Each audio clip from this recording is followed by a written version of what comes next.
कबीर साहब आए तो उन्होंने साहिब नाम जगाया। आप किताबों में पढ़िए, साहिब ते सब होते हैं, बंदे ते कछुनाए। हम तो बच गए साहिब दया से, सबद डोर गई उतरे पार। साहिब कब कई चूक हमारी, साहिब का घर दूर सजनी, साहिब का घर दूर, साहिब मिले सबूरी में। किताबों में उनकी भरमार है। और आज कबीर के चेले जब मिलेंगे तो आपस में क्या कहते हैं? साहेब बंदगी। एक कबीर का जगाया हुआ नाम था। नानक जी ने वाहे गुरु नाम जगाया। दूसरी पीढ़ी पर अंगद साहब आए, एक ओंकार जगाया। पांचवी पातशाही पर गुरु अर्जुन देव आए, सतनाम नाम जगाया।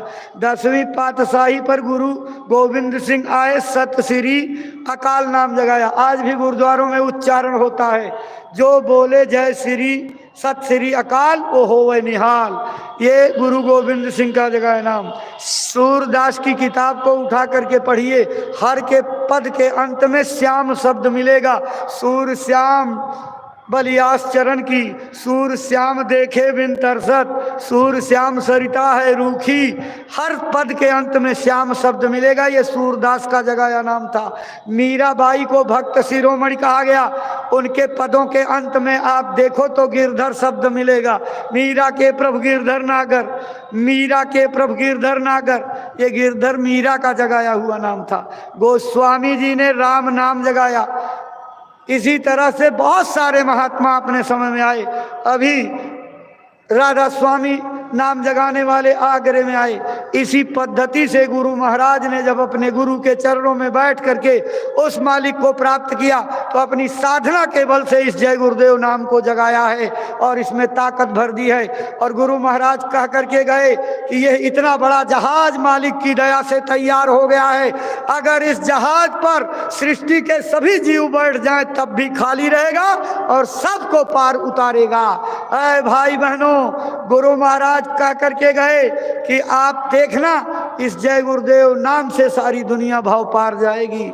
आगे आने वाली सारी दुनिया जय गुरुदेव नाम को लेगी और सब लोग इसी नाम से साधना करके अपना आत्म कल्याण करेंगे। अभी तो शुरुआत हो रही है। गुरु महाराज का इशारा था, जो सत्संग की धारा एक पतली सी नाली के रूप में चल रही है, आगे चल के नाला बन जाएगी, फिर तालाब बन जाएगा, दरिया बन जाएगा, नदी की तरह से धारा निकलेगी और एक दिन समुंदर का रूप बन जाएगा।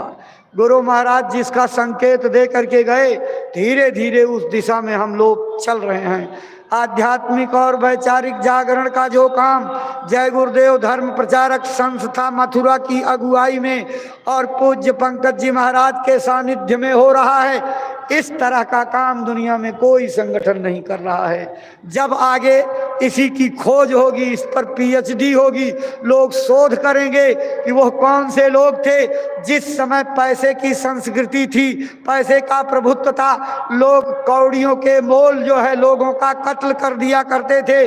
उस समय में कौन से त्यागी वीर बहादुर थे जो अपने घर की कमाई, अपने घर का काम छोड़ करके उनके मिशन पर लगे, अपने तन मन धन को उनकी सेवा में वार दिया, देश में परिवर्तन लाने के लिए कुर्बान हो गए, अपना सब कुछ समर्पण कर दिया और गुरु के मिशन के आगे जाने में पतंगे बन गए। ऐ भाई बहनों, उस इतिहास का स्वर्णाक्षरों में लिखा जाएगा और लोग याद करेंगे।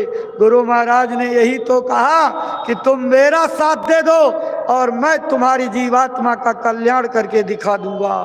तुम्हारा भजन बन जाएगा, तुम अपने घर चले चलोगे, जन्म मरण के चक्कर से छूट जाओगे। आप गुरु महाराज की वाणियों को समझते नहीं, शरीर सेवा का मतलब समझते नहीं हो। शरीर से जो सेवा की जाती है उससे अंग पवित्र होते हैं, अंतःकरण पर जमे हुए मैल का पर्त खत्म होता है, लगी हुई जंग की सफाई होती है, बुराइयां हटती हैं, अच्छाइयों का सूरज उग जाता है, अंतःकरण दम दम दम दम दमकने लगता है और अंतर में ज्योति जगमगा जाती है। ऐ भाई बहनों, सेवा के अवसर से क्यों चूकते हो? सेवा के अवसर से क्यों अपने को हटाते हो? सेवा में गफलत क्यों करते हो? सेवा के साथ बेईमानी क्यों करते हो? आप गुरु को नहीं, गुरु के मिशन को नहीं, अपने भाग्य